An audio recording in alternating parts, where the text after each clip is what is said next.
सबको नमस्कार। और आज हम सब जो देहरादून के कुछ जागरूक साथी जिस सवाल को लेकर के गांधी इंद्रमणि बडोनी चौक घंटा घर पे एकत्र हुए, वो सवाल रखने खाल के एक छोटे से बच्चे का है जो रक्षाबंधन के अवसर पर अपने घर अपनी माँ अर्चना के साथ आया था।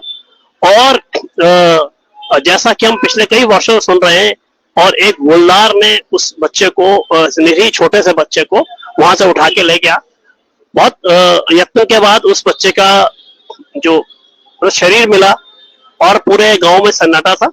और एक त्योहार के अवसर पर ऐसा होना और दर्दनाक था।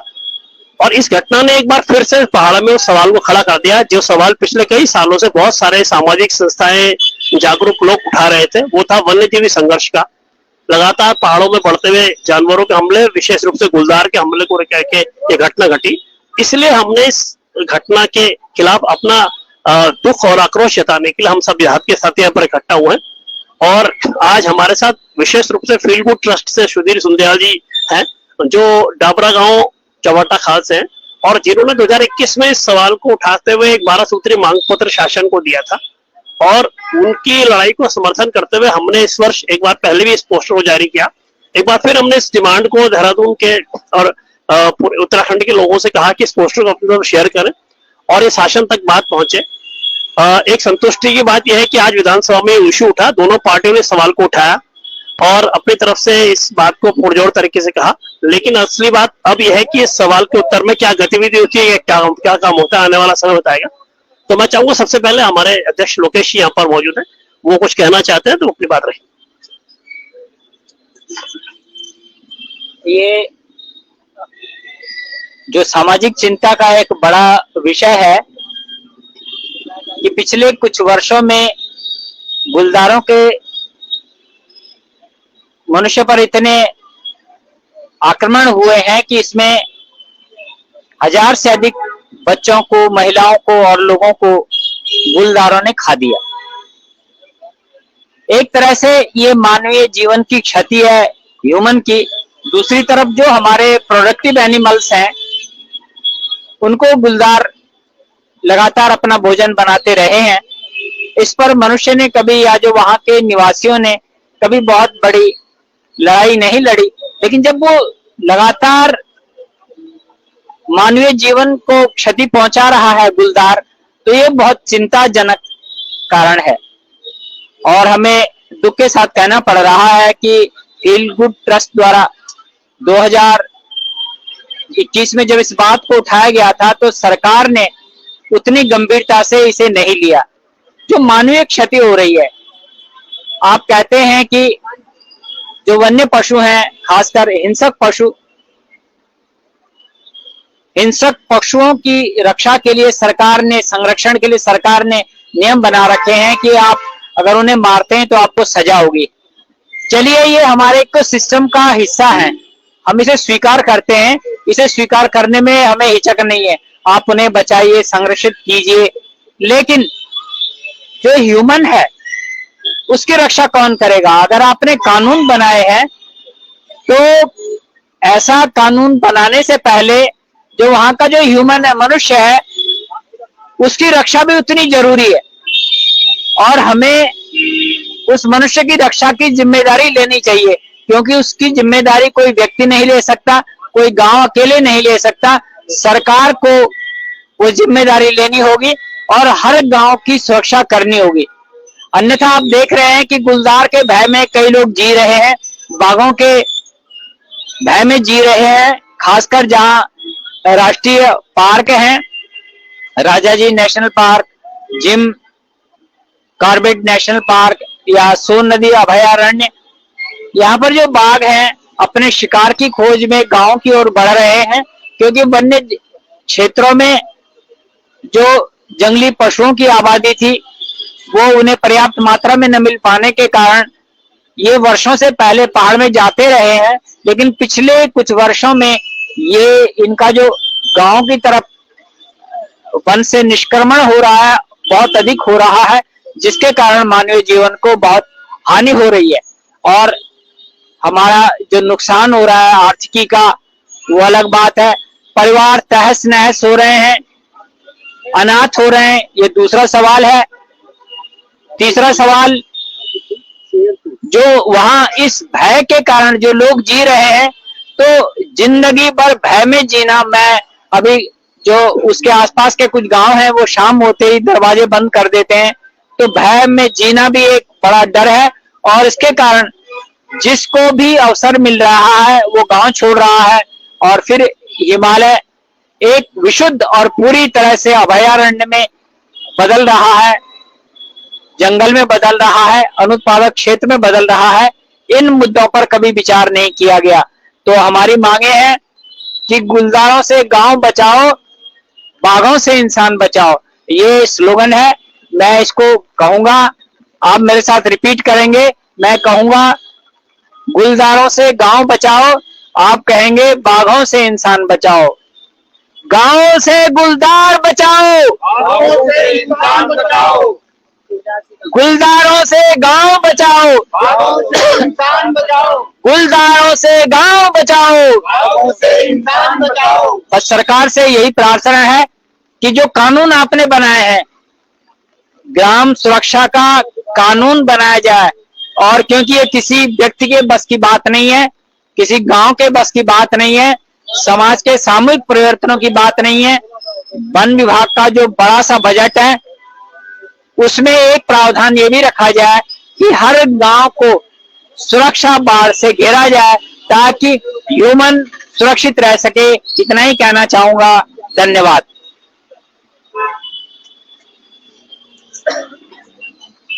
अब मैं चाहूंगा कि जो इस अभियान की शुरुआत 2000 जो हमारे हाथों में प्ले कार्ड है और उसमें बहुत सारे मुद्दे रखे गए हैं, तो सबसे पहले तो उन सभी मुद्दों को मैं चाहूंगा कि हमारे सुधीर सुंदरियाल जी जो फील गुड ट्रस्ट के साथी हैं और विशेष रूप से हमारे आगरा में मौजूद रहे, उन्होंने वापस लौटना था आज, लेकिन चूंकि उन्होंने इस विषय को लेकर लंबी लड़ाई लड़ी है तो हमने उनसे कहा था आप रुके और इन मुद्दों को एक बार दोबारा पढ़ें। वो पिछले 4 वर्षों में उन्होंने सैकड़ों बार इस मुद्दों को पढ़ा है, मुख्यमंत्री से लेकर के वन मंत्री सबके चक्कर लगाए हैं और उन्होंने पूरी कोशिश की क्योंकि उसके पीछे उनका एक इतिहास है। तो वो ये भी बात बताएं क्या उनके हाथ की घटना है और वो ये भी बताएं उनका क्या अनुभव है और अब इस उनको पास क्या फीडबैक है कि इस विषय को लेकर सरकार के स्तर पर क्या क्या प्रगति है। तो पहले सुधीर भाई। नमस्कार जी। एक समय था जब हमारा प्रवास में बैठा कोई भी इंसान एक भरोसे के साथ जीता था कि अगर प्रवास में कोई भी घटना होती है, कोई भी आपदा होती है तो कहीं नहीं तो मेरा गांव तो है, मेरा गांव का घर तो है। लेकिन उस प्रवासी आदमी के आज ये तो टूटी है, लेकिन जो रहवासी है, जो गांव में रहने वाला आदमी है, आज गुलदार की वजह से, वन्य जीवों की वजह से वो इतना भयभीत हो चुका है, इतना डर गया है कि कहीं गांवों का पलायन, कहीं लोगों का पलायन केवल गुलदार की वजह से हो रहा है। मैं जिस क्षेत्र से आता हूं, चबट्टा खाल क्षेत्र के आसपास कहीं गांव की तरफ से वो सबसे ज्यादा, लेकिन वन विभाग की तरफ से वहां पे कोई भी कारगर कदम ऐसा नहीं उठाया गया जो कि हम लोगों को भरोसा दिला सके कि अब हम सुरक्षित हैं। मेरे गांव के पास ही एक गांव भरतपुर है, शायद उत्तराखंड की यह पहली घटना होगी जब उस गांव का आदमी, एक भी आदमी उस गांव में नहीं है, जन शून्य हो गया है और वो केवल गुलदार की दहशत के कारण हुआ है। सरकार को गंभीरता से सोचना होगा, सरकार को लेना होगा कि अगर हम एक तरफ करोड़ों अरबों रुपए का बजट गांव को बसाने के लिए कर रहे हैं, सीमांत गांव तक हम पहुंच गए हैं, लेकिन वहीं दूसरी तरफ एक गुलदार की वजह से, एक बाघ की वजह से अगर लोगों को पलायन करना पड़ रहा है तो इसके पीछे क्या कारगर ऐसे कदम उठाए जाए कि उनको भरोसा दिया जाए, वो पलायन ना करें, विशेषकर गुलदार की वजह से ना करें। मेरे गांव में 2021 को 10 जून 2021 को एक घटना घटी थी। लगभग 10 बजे के सुबह 10 बजे के आसपास हमारी एक चाची थी जिनको हम उनके खेत से ही 10 बजे के आसपास गुलदार उठा के ले गया था। उसके बाद वो महिला जो थी उस क्षेत्र की सबसे दबंग महिला थी, जिसके बारे में लोगों को विश्वास था कि अगर कुछ भी हो जाए तो ये महिला सबसे आगे रहती थी, सबसे आगे आएगी। लेकिन जब उसे गुलदार ने बहुत मतलब इतना बहुत कुछ, उसकी गर्दन वगैरह सब कुछ गुलदार ने फाड़ दी थी, गर्दन फाड़ दी थी। वो एकदम से उनकी डेथ हो गई थी, तो तब से महिलाओं के अंदर इतना खौफ हुआ कि वो बिल्कुल हिल गई थी। लेकिन अगर वो घटना वहीं तक होती तो शायद वो फिर अपना मनोबल बनाती, फिर महिलाएं खड़ी होती। लेकिन उसके बाद हमारे क्षेत्र का शायद कोई भी गांव ऐसा नहीं है जहां गुलदार ने महिलाओं पे झपटा नहीं मारा होगा या बच्चों पे अटैक नहीं किया होगा। चाहे गवानी है, किमगिटी है, लोरीगांव है, भरतपुर है, कुई है, मझगांव है, गडोली है, घरतोली है, हर जगह जो है गुलदार ने महिलाओं पे, बच्चों पे अटैक किया है। इस अटैक में हम और उसकी तो गिनती नहीं कर रहे हैं जो पशु हानि हो रही है। और आज की डेट में वहां का इंसान ऐसा स्वाभाविक रूप में लेने लग गया है कि जो पशु हानि होनी है उसने होना ही है, और वन विभाग ने इसके लिए कुछ करना भी नहीं है। तो पशु हानि आज तक कभी भी रजिस्टर नहीं हो रही है, जो कि कई हजारों में हो सकती है। लोगों ने बकरी पालन बंद कर दिया है, गाय पालनी बंद कर दी है। हमारे गांव के पास ही 3-4 लोग आए थे जिन्होंने कोरोना काल में स्वरोजगार के लिए बकरियां और गायें लाए थे। लेकिन जैसे ही गुलदार का अटैक बढ़ा, उन्होंने ये सारी सब कुछ बेच के और वो अपना 3 टप्पर जो भी उनका बोरी बिस्तर था, उन लोग वापस चले गए। सरकार को इस बात को बड़ी गंभीरता से लेना होगा। मुझे नहीं लगता कि सरकार क्यों इसमें संकोच करती है।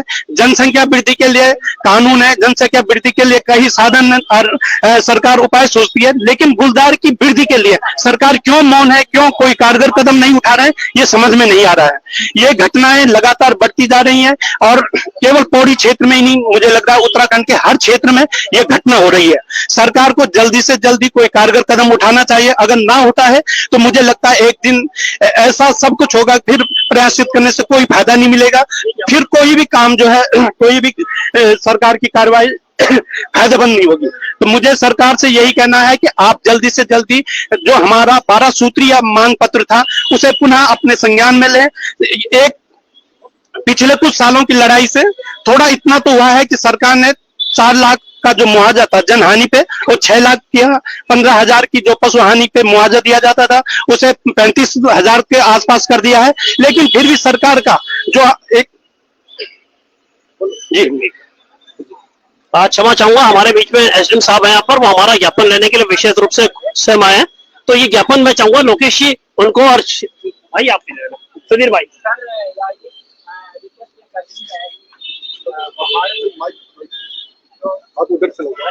खासकर बाघ और गुलदार, पहाड़ में जो बाघ और गुलदार हैं वो कई वर्षों से, ये खोल दो जरा, इनकी तरफ कर दो, सर की तरफ, हम जरा बता देते हैं। सर खोल लीजिए। हाँ, आप जो हिंसक पशु हैं लगातार मानवीय जीवन को क्षति पहुंचा रहे हैं, खासकर बच्चों, स्त्रियां, ये उनके ज्यादा शिकार हो रहे हैं। वो हिंसक पशु हैं, उनसे तो हम शिकायत करने जा नहीं सकते। अगर मैं क्या कोई भी बड़ा आदमी उनके पास चला जाएगा तो वो कहेगा ये तो भोजन उपलब्ध हो गया। पशु हिंसक हो सकता है, उसका हम कुछ नहीं कर सकते, लेकिन सरकार के विचार उस हिंसा के खिलाफ होने चाहिए जो कानून से संरक्षित हैं। वो हमारे इकोसिस्टम का हिस्सा जरूर है, हम इस बात को बुरा नहीं मानते और इसका स्वागत करते हैं, लेकिन गांवों को, बच्चों को, महिलाओं को या एक आर्थिक तंत्र को या सोसाइटी के तंत्र को बचाने की कानूनी जिम्मेदारी भी सरकार को लेनी चाहिए। और हम सरकार से एक छोटी कुछ मांगे हैं, लेकिन एक आध वैसी मांग है कि जो जब वन विभाग इतने पैसे खर्च कर रहा है, इतने प्रावधान है सरकार के बजट में वनों के लिए, तो अब हर गांव को सुरक्षा देना सरकार का दायित्व होना चाहिए। ग्राम सुरक्षा घेरा तारबाड़ से करवाया जाना चाहिए, एक सबसे बड़ा महत्वपूर्ण है। और ये जो मांग पत्र है हमारा, सुधीर जिन्होंने फील गुड ट्रस्ट हैं, चौपट्टा खाल क्षेत्र से आते हैं, जिन्होंने इस मांग पत्र को तैयार किया है, आपको पढ़कर सुनाएंगे और यही हम ज्ञापन देना। हमारी मांग है जंगली जानवरों से किसी व्यक्ति की मृत्यु पर 25 लाख का मुआवजा और अभिभावक की मृत्यु की दशा में परिवार को वैकल्पिक रोजगार दिया जाए। दूसरी मांग है घायल व्यक्ति और पशु हानि की दशा में पूर्ण इलाज और क्षतिपूर्ति मुआवजा दिया जाए। तीसरा है मनरेगा के अंतर्गत प्राथमिकता में मुख्य मार्ग एवं विद्यालय जाने के रास्ते के दोनों तरफ की झाड़ियां साफ करवाई जाएं। चौथा है गांव के आसपास 100 मीटर के अंदर हर खेत को आबाद करवाया जाए और कोई भी कुकाट, काला बांस, घास, गाजर घास, जंगली झाड़ियां, उनको साफ करवाया जाए। अगला पॉइंट है प्राथमिकता के आधार पर बाघ गुलदार के खतरे वाले गांव के चारों ओर तार बाड़ से ग्राम सुरक्षा घेरबाड़ को बनाया जाए। अगला पॉइंट है वन विभाग द्वारा ऐसे हर गांव में पर्याप्त पिंजरे उपलब्ध करवाए जाए जहां संवेदनशील क्षेत्र घोषित हुए हैं। अगला पॉइंट है बाघ गुलदार आदि की गणना करवाई जाए और उन पर कॉलर आईडी लगवाई जाए ताकि नरभक्षी की गफलत में कोई अन्य वन्य जीव न मारा जाए तथा नए सहायकों की भी गिनती हो सके। अगला पॉइंट है वनों और खेतों में आग लगाने पर पूर्ण प्रतिबंध लगाया जाए। अनाजों की बेकार जड़ों और डंठलों को प्राकृतिक रूप से सड़ने देने के आदेश जारी किए जाएं और वनों में आग लगाने वाले अपराधी को कम से कम 5 साल की सजा और जुर्माने का प्रावधान हो। धन्यवाद। सर हम ये देना चाह रहे हैं, हम चाहते हैं कि शेर बाग तो हिंसक है पर सरकार हिंसक न हो, सरकार मानवीय हो और सरकार से मानवीय होने की वो करते हैं। हाँ मतलब पशु हिंसक हो सकता है बाघ, वो तो उनके नेचर में, लेकिन सरकार को मानवीय होना चाहिए। अगर सरकार समाज की चिंता को नहीं करेगी तो उत्तराखंड से पलायन को कोई शक्ति नहीं रोक सकती। लोग भय के कारण जरूर भागेंगे और एक दिन पूरा उत्तराखंड खाली होगा। ऐसे आने वाले कुछ 10-15 वर्षों में आपको दिखाई देगा। इसलिए आपसे निवेदन है कि इस पर अविलंब कार्रवाई की जाए और विधानसभा के सत्र में बात की जाए। शुक्रिया।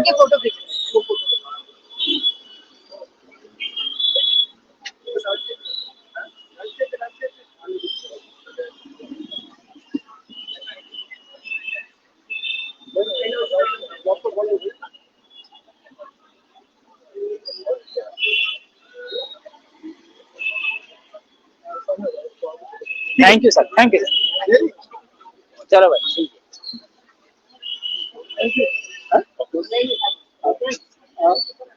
लिया भाई। तो मैं सुधीर भाई मैं अच्छा एक चीज इसमें मैं अब इस बीच एसडीएम हमारे ये संतुष्टि का विषय रहा। आज 2 घटनाएं विशेष रूप से मैं जिसके बताना चाहता हूं कि जो ये पहल करी उसके बाद आज विधानसभा में दोनों पार्टियों ने, कांग्रेस और बीजेपी दोनों ने इस मुद्दे को उठाया और दोनों पार्टियों से कल हमसे संपर्क किया गया था। उन्होंने हमसे बोला था क्या इश्यू है, तो हमने अपनी तरफ से उनको सूचना दी थी। तो एक तो पहली बात है कि विधानसभा में उठा, दूसरी बात एसडीएम साहब व्यक्तिगत रूप से ज्ञापन लेने यहाँ पर आए, तो ये एटलीस्ट ये बात बता रहा है कि जो भी हम लोग जो भी यहाँ पर आए वो आना हमारा सार्थक हुआ है। हमें उम्मीद है कि इसके बाद अगला कदम होगा और ये व्यर्थ यहाँ कवायद ठहरेगी नहीं। हम इसको लेकर के सुधीर भाई से बात कर रहे थे कि हम इसको लेकर ठोस कार्य योजना बनाएंगे, लेकिन इस पूरे विषय को लेकर एक व्यक्ति ने कानूनी लड़ाई लड़ी है। तो मैं चाहूंगा संक्षेप में तनु भाई भी अपनी बात रखें, उसके बाद हमारे कई वरिष्ठ साथी जगमोहन नेता जी और संयुक्त नागरिक संगठन से भी लोग हैं, वो भी अपनी बात रखेंगे। तो पहले तनु भाई आ जाएंगे, थोड़ा सा बता देंगे कि वो कानूनी लड़ाई कहाँ तक है, क्या है, इसमें क्या पेचीदगियां। नमस्कार। ये लड़ाई तो आप सबको दिख ही रही है, गांव में सड़क पे नहीं दिख रही होगी तो लोगों के घरों पे लगभग हर तरह की मौत, सड़क पे मौत, घर पे मौत, चौराहे पे मौत, गोद से बच्चे को उठा लिया उसमें मौत, ठीक है, कोई गांव की तरफ आ रहा है, घर की तरफ आ रहा है, यात्री शेड में मौत, तो हर तरह की मौत है। जिस तरह का रंग आप देखना चाहे उस तरह का रंग है इस खून में। तो यही बात लेके हम लोग कोर्ट में भी गए, हाई कोर्ट में अभी इस समय ये जो याचिका है वो पेंडिंग है। और कहीं ना कहीं जो ब्यूरोक्रेसी है, मैं इसमें बोलना चाहूंगा प्रशासन इस समय बड़ा जिम्मेदार है इस चीज के लिए। प्रशासन कई ऐसे सवाल आप लोगों के सामने तो बोलता है, हमें भी दुख है बहुत, लेकिन जब प्रशासन से सवाल किए जाते हैं कि भाई गुलदारों की गिनती कितनी है, तो उसमें वो मौन है। उसको बोला जाता है कि आपने अभी तक काम क्या किया है, कहते हैं साहब हमने एक एसओपी निकाली थी और वो हम लागू करेंगे। कौन सी एसओपी लागू हुई है कुछ नहीं पता, कहीं नहीं पता।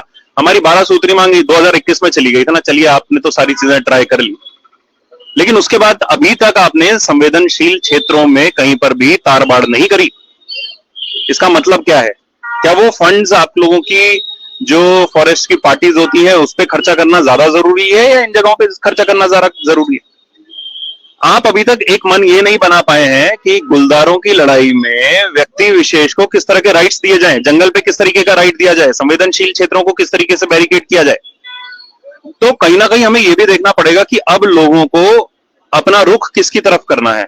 कहीं ना कहीं ब्यूरोक्रेसी से सवाल करने पड़ेंगे, और जो ब्यूरोक्रेट इस तरीके का जवाब नहीं दे पाता है या 6 महीने 7 महीने के अंदर तार बाड़ नहीं करवा पा रहा है, तो उसको सरकार से बात करनी पड़ेगी कि उसको हटाएं। अगर नहीं हटा पा रहे हैं तो इसका मतलब कहीं ना कहीं तो फेलियर है, वो फेलियर हमें अपनी मौत से चुकाना पड़ रहा है। ये बड़ी बात है। हर फेलियर में दूसरा आपको ऑप्शन मिल जाता है, दूसरी अपॉर्चुनिटी मिल जाती है। यहां पे फेलियर के स्वरूप सामने आके दिखता है।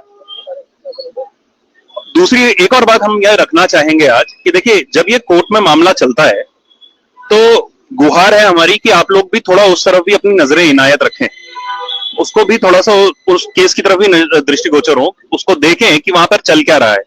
इससे होता ज्यादा कुछ नहीं है, लेकिन सरकार को भी ये पता चलता है कि भाई कितने लोग इफेक्टेड हैं, कोर्ट को पता चलता है कितने लोग इफेक्टेड हैं। काफी समय तक तो हम कोर्ट में केवल यही सिद्ध करते रहे कि भाई ये मामला बहुत जरूरी है। करीब 1 साल तक हम यही सिद्ध करते रहे कागजों में कि ये बहुत ही ज्यादा अर्जेंट इशू है, क्योंकि कागज में तो आपको दिखाना पड़ेगा। अब कंप्लेन्स नहीं होती। गांव में एक डेयरी में अगर बाघ ने जानवर मार दिया, मैं कहता हूं आप उसे पूरा पैसा भी दे दे, क्या आपको लगता है कि वो वापस उसमें डेयरी लगाएगा? क्या आपको लगता है कि वो गाय बछड़ी जो है वो 2 दिन में, 1 महीने में, 2 महीने में दूध देने लग जाएगी? नहीं ना। तो उसको तो फिर से वापस पूरा का पूरा अपना चक्र चलाना है। उससे बढ़िया वो देहरादून में आ रहा है, दुकान खोल रहा है, किराए पे दुकान खोल रहा है, 1 2x2 की दुकान के अंदर बैठा हुआ है, पान लगा रहा है, सिगरेट बेच रहा है। उसके पास ऑप्शन क्या है? क्योंकि हम लोगों ने उसके साथ उस समय नहीं दिया, उसकी बात उस समय नहीं सुनी, हमारी बात हमारा प्रशासन वहां पे नहीं सुन रहा है। फॉरेस्ट आप बात करें कि अगर मैं इस समय स्थिति बताऊं कि अगर किसी का कोई जानवर मार दिया जाता है तो फॉरेस्ट के ही डिपार्टमेंट का, मैं गया हूं एक व्यक्ति के साथ कंप्लेन लिखाने के लिए, उन्होंने बोल दिया इस बार की गाय का तो हम लिख देंगे, लेकिन अगली बार आपकी गाय मरेगी तो फिर नहीं देंगे हम आपको पैसा। और जब मैंने उनसे इस चीज पे उनको बोला कि भाई आप ये ऐसा नहीं कह सकते, तो उन्होंने कहा नहीं सर, ये लोग क्या करते हैं, अपनी गाय को बाहर छोड़ देते हैं। अरे बाहर छोड़ने का क्या मतलब है यार? वो जो गांव है ना, वो खेत है, वो हमारे रेजिडेंशियल एरियाज का हिस्सा, हमारी जायदाद है। वो हम अपनी जायदाद में जानवर को छोड़ रहे हैं, और हमारे यहाँ पे महिला प्रधान इकोनॉमी है। तो आप चाहते हैं कि वो जो माँ वहां से हमारी गाय को भी छोड़ रही है, वो फिर बच्चे को तैयार करने भी ना जाए, खाना भी ना पकाए, वो गाय के पीछे पीछे ही रहे, और आदमी जाए बाहर से खाना खा के आए। ये चाह रहे हैं भाई, जो इकोनॉमी हमारे हिसाब से चलती थी, जो हमारी ग्रामीण इकोनॉमी चलती थी, वो उसी हिसाब से चलेगी। आपका जानवर हमारे बीच में आया है क्योंकि आप उसे प्रोटेक्शन दे रहे हैं, तो आपका ध्येय बनता है कि आपका जानवर मेरे रेजिडेंशियल एरिया में, मेरी जायदाद में ना घूमे। दूसरी बात जिसका खतरा है आगे चल के, जो हम लोग जितने भी गढ़वाल के, कुमाऊं के लोग जो यहाँ पे, और जो जौनसार के लोग जो यहाँ पे बसे हुए हैं ना शहरों में, जो सोचते हैं हमारी जायदाद वहां पर है, या हमारे बच्चे सोचते हैं कि इतनी जायदाद हमारी होगी, ये ध्यान रख लेना कि अभी तो हमें जानवर मारने की परमिशन नहीं है, लेकिन कल की डेट में जब बड़े लोग वहां पे बड़ी जमीनें खरीद लेंगे ना, वो लोग तो वहां से जानवर गायब कर देंगे। उसके पास पैसा है, गरीब नहीं मार पा रहा ना, फॉरेस्ट को दूसरा तो पैसा दे देगा। तो क्या हम उस दिन का इंतजार कर रहे हैं कि जिस दिन हमारी जो जायदादें हैं वो कोई बड़ा होटल आया रहा है, वो होटल्स वहां पे खरीद ले? हो तो रहा ही है भाई, रानी खेत के पास में बन गए हैं, आपका लेंसडाउन से आगे पूरी जमीन बिक रही है, गैरसैंड में आपकी जमीन बिक गई है, ऋषिकेश से ऊपर आपकी बिक गई है, हो रहा है ना, बड़ी बड़ी जमीनें तो खरीद रहे हैं। तो यही होगा, आप लोग तो इसलिए वहां से छोड़ के जाएंगे क्योंकि वहां पे डर है।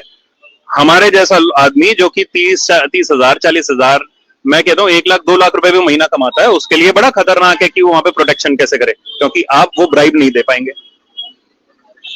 हमको ये तय करना है कि क्या हम आपस में जुड़कर कोर्ट में जो प्रणाली चल रही है उसके ऊपर भी नजर रखें, ये देखें कि किस तरीके से हम अपनी बात कोर्ट तक पहुंचाए, माननीय न्यायालय तक पहुंचाए कि हम लोग कितने पेन में हैं। जितने से ज्यादा जिसको भी छुट्टी मिलती है, जो भी रिटायर्ड है, जाए, अगली डेट्स हम आप लोगों के पास पहुंचाते रहेंगे। नवानी जी के तहत पहुंच जाएगी, सुधीर सुरजेवाला जी के तहत पहुंच जाएगी, मेरी तहत पहुंच जाएगी आप लोगों के पास में वो डेट्स। आप कोशिश करें कि वहां पे कुछ कुछ लोग जाएं, देखें, कम से कम कोर्ट में पता तो चलेगा कि हमारा पेन क्या है। And last and but not the least जिसे बोला जाता है, एक कहना जो हर सरकारी महकमे के व्यक्ति का होता है, बड़े अफसर का होता है, जो कि दीवारों के अंदर 2-4 दीवारी में और एसी में बैठ के जो पॉलिसीज बनाते हैं, उनका कहना है जी जानवरों का आप लोगों ने एरिया छीन लिया, वो बेचारा कहां जाएगा? 100-150 साल से हमने तो किसी जंगल के अंदर इंक्रोचमेंट नहीं किया, हमारे गांव तो जहां थे वहीं है, उसकी हदें वहीं पे, हम लोगों ने कोई इंक्रोचमेंट नहीं करा। क्यों नहीं पूछते आप रामनगर में जो ये बन गए बड़े बड़े होटल्स, उनको तुड़वाओ ना, वहां पे जंगल खाली करवाओ। वो आपकी हिम्मत में नहीं है, लेकिन हम लोगों को ज्ञान आपने देना है कि नहीं जी तुम लोगों ने जानवर, अब जानवर कहां जाएगा?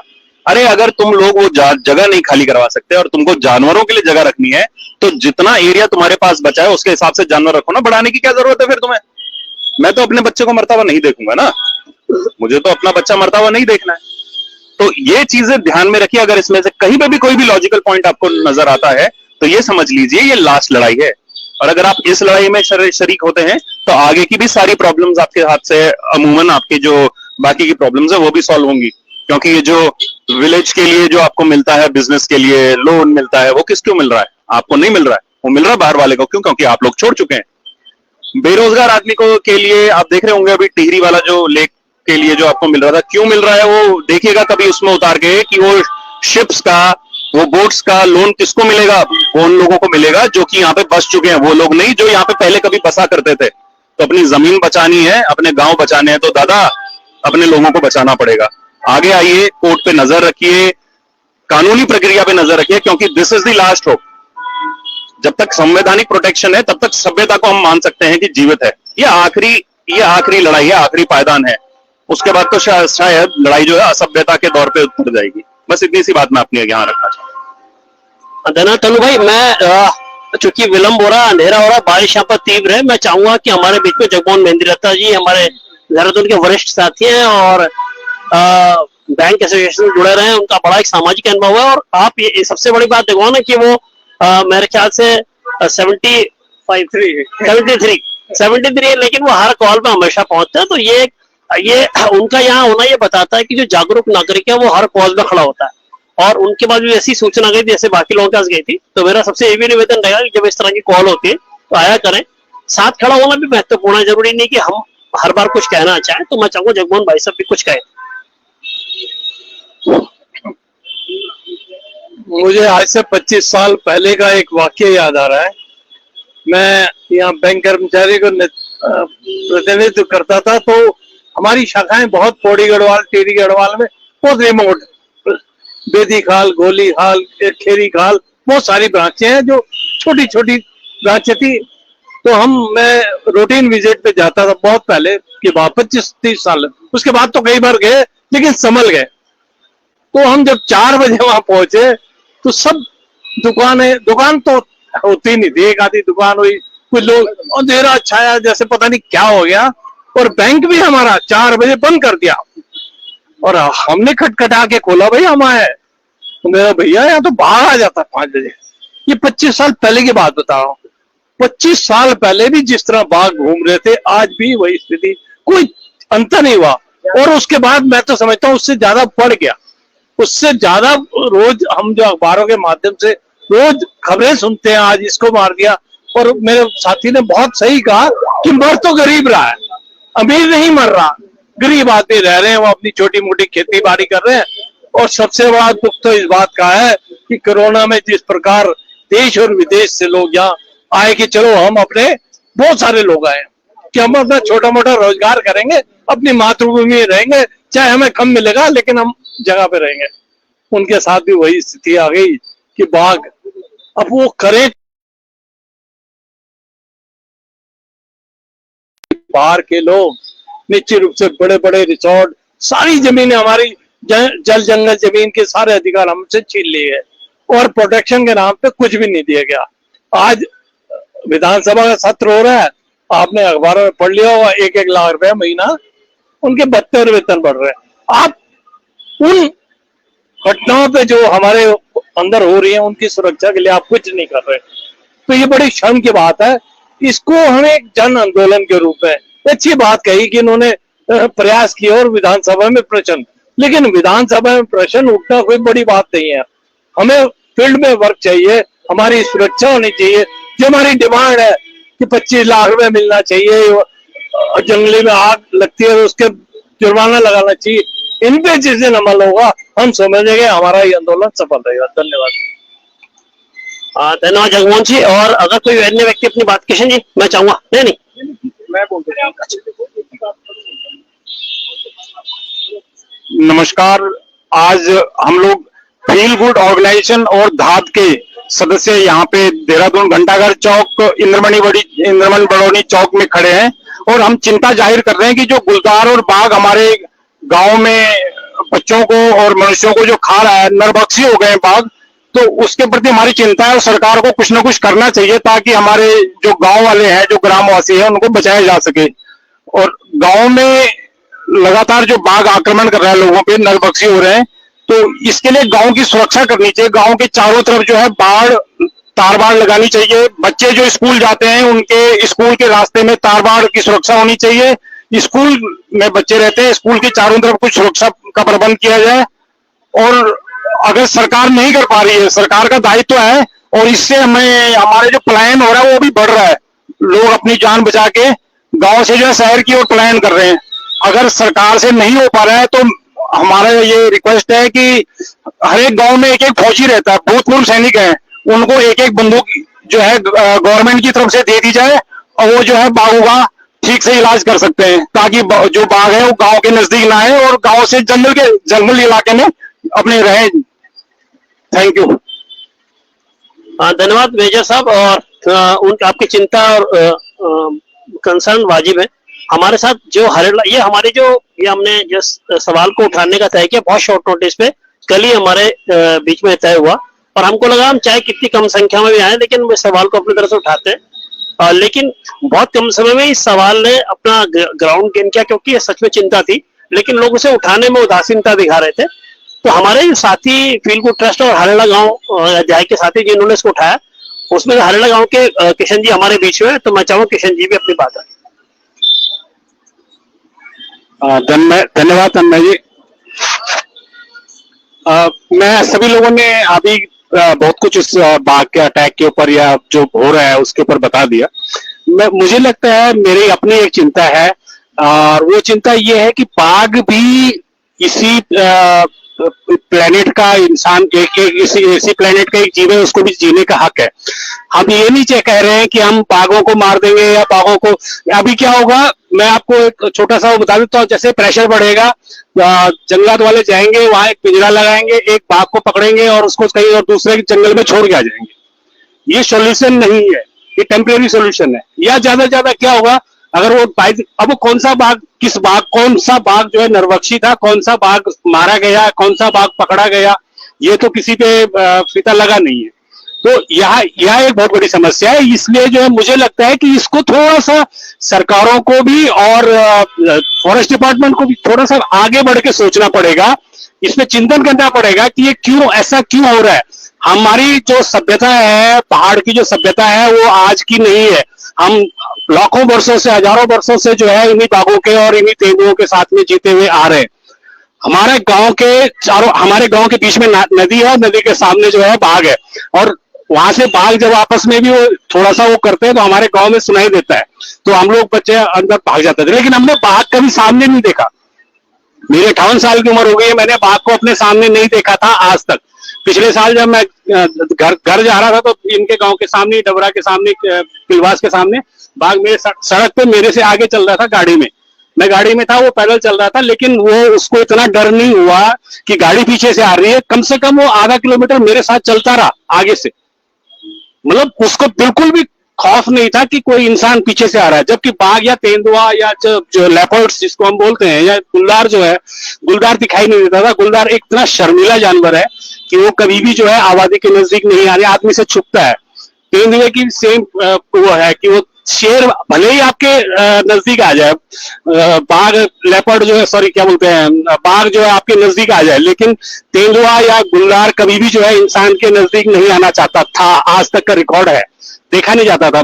जब जो लोग जंगलों में घूमने जाते हैं वो कई दिन तक घूमते रहते थे, लेकिन उनको तेंदुआ नहीं दिखता था। उनको लायन दिख जाता, उनको टाइगर दिख जाता था, लेकिन तेंदुआ या लेपर्ड या गुलदार उनको नहीं दिखते थे। लेकिन आज गुलदार हमारे घरों के अंदर बैठे हुए हैं, तो इसका कुछ ना कुछ तो रीजन होगा। क्या रीजन है, जब तक उसको नहीं वो किया जाएगा तब तक जो है एक गुलदार को मारने से और एक आइसोलेटेड घटना को समझने से नहीं होगा। आज की डेट पे मैं ये कहना चाह रहा हूँ कि आइसोलेटेड घटना नहीं रही है अभी, कि एक पर्टिकुलर क्षेत्र में जो है कुछ परेशानियां हैं, कुछ भौगोलिक स्थिति ऐसी है कि वहां पे बाघ है, ऐसा नहीं है। आज की डेट पे आप देखिए, कुमाऊं से लेकर गढ़वाल तक पहाड़ के पूरे किसी भी क्षेत्र में कोई ऐसा गांव नहीं है, कोई ऐसी पट्टी नहीं है जहां पे की यह घटना नहीं हुई है। 1125 लोगों की बता रहे थे कि 1100 कुछ ऐसे अनऑफिशियल फिगर्स हैं कि 1125 लोग अभी तक मारे गए हैं पिछले 10 वर्षों में। और ये वो लोग हैं जिनको मार दिया गया है, और वो लोग तो अभी काउंटिंग में नहीं है जो घायल हुए थे, जिनके ऊपर अटैक हुआ था। कुछ माइनर हुए, कुछ बड़े हुए, कुछ और जो जानवर हमारा जो पहाड़ की जो अर्थव्यवस्था है वो पूरी तरह से जानवर और कृषि पर आधारित है, और पूरी अर्थव्यवस्था सिर्फ और सिर्फ बाघ की वजह से ही नहीं, और भी जंगली जानवर जैसे सुअर हैं, बंदर हैं। सुअर जो है खेतों में धान लगा हुआ है, बीचों बीच में आप जाएंगे तो गड्ढे खोद के जो है वो पूरा खत्म हो गया।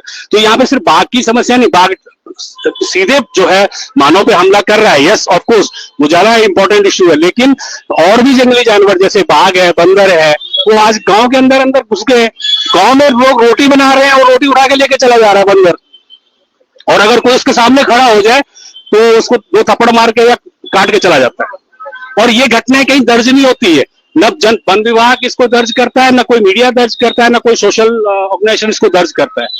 मानव एक हानि होना एक बहुत बड़ी बात है, तो इसलिए जो है इस बात पे सभी का ध्यान जाता है। लेकिन जो बाकी की चीजें आज की डेट में खेती पलायन में हम लोग बहुत सारे बातें बोलते हैं कि साहब पलायन हो रहा है, भाई जब रोजगार नहीं रहेगा किसी के पास, खाने के लिए कुछ नहीं रहेगा। तो हमारे यहाँ बकरियां पाली जाती थी एक जमाने में, 600 700 बकरियां, हर एक गांव में 800 बकरियां निकलती थी।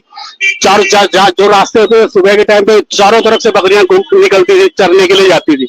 आज की डेट में कहीं तुमको इक्का दुक्का बकरी हमको देखने को नहीं मिल रही है, क्योंकि क्यों खरीदेगा कोई, क्यों बाघ के लिए कोई क्यों पालेगा उसको। ये गाय नहीं पाल रहे हैं लोग, और जो पाल भी रहे हैं तो जितना कर सकता है, जो लोग कर सकते हैं अपने घर में घास ला रहे हैं, बाहर नहीं जा सकते। महिलाएं घास लेने के लिए नहीं जा सकती। तो इसको जो है एक छोटा विषय सिर्फ एक गुलदार की घटना से न जोड़ के, और सरकारों को चाहिए कि इसको जो है व्यापक रूप में देखें और इसके ऊपर एक चिंतन हो कि क्यों ऐसा हो रहा है। धन्यवाद। मैं चाहूंगा नवानी जी लास्ट में एक नारे के साथ इसका समापन कर देंगे जो उन्होंने लगाया था, और हम एक संकल्प लेंगे। मेरा सुधीर भाई से भी निवेदन रहा कि जैसा किशन जी ने कहा कि सॉलिटरी घटना ना करके, हमने इस साल इसके पक्ष में तीसरी कार्रवाई करी है। 4 फरवरी को भी पौड़ी में ऐसी घटना घटी थी, जिसका सुधीर भाई साहब मांग पत्र हमने उसको एंडोर्स करते हुए बहुत सारे लोगों की तरफ जारी कराया। आज जब ये घटना घटी है फिर वही मांग पत्र है, क्योंकि मांग नहीं बदल रही है लेकिन हमारा इश्यू दोबारा आ रहा है। तो मेरा ये कहना रहेगा ऐसे एक्शन प्लान बनाया जाए, भविष्य में भी जब भी कैसी घटना होगी हम फिर इकट्ठा हो, फिर इस मांग को दोहराएं। क्योंकि मुझे लगता है कि सरकारें एक बार है जो शासन है जिसका सूत्र है वो एक बार में नहीं सुनता है, तो हमको इसका धैर्य रखना पड़ेगा, साहस रखना पड़ेगा। और लास्ट में लोकेश जी से निवेदन है कि 2 नारे अगर सुधीर भाई कुछ कहना था तो जो आपने नारा लगाया था। तो ये नारा वही है, स्लोगन है कि गुलदारों से गांव बचाओ, बाघों से इंसान बचाओ, है ना। तो चलिए जरा, गुलदारों से गांव बचाओ, बाघों से इंसान बचाओ, गुलदारों से गांव बचाओ, बाघों से इंसान बचाओ, गुलदारों से गांव बचाओ, बाघों से इंसान बचाओ। और धन्यवाद सभी का, बहुत बहुत आभार। और हमें उम्मीद है कि जो ये पहल है, छोटी सी पहल है, इसको अंजाम मिलेगा। तो सबको चाय पिलाते हैं सर।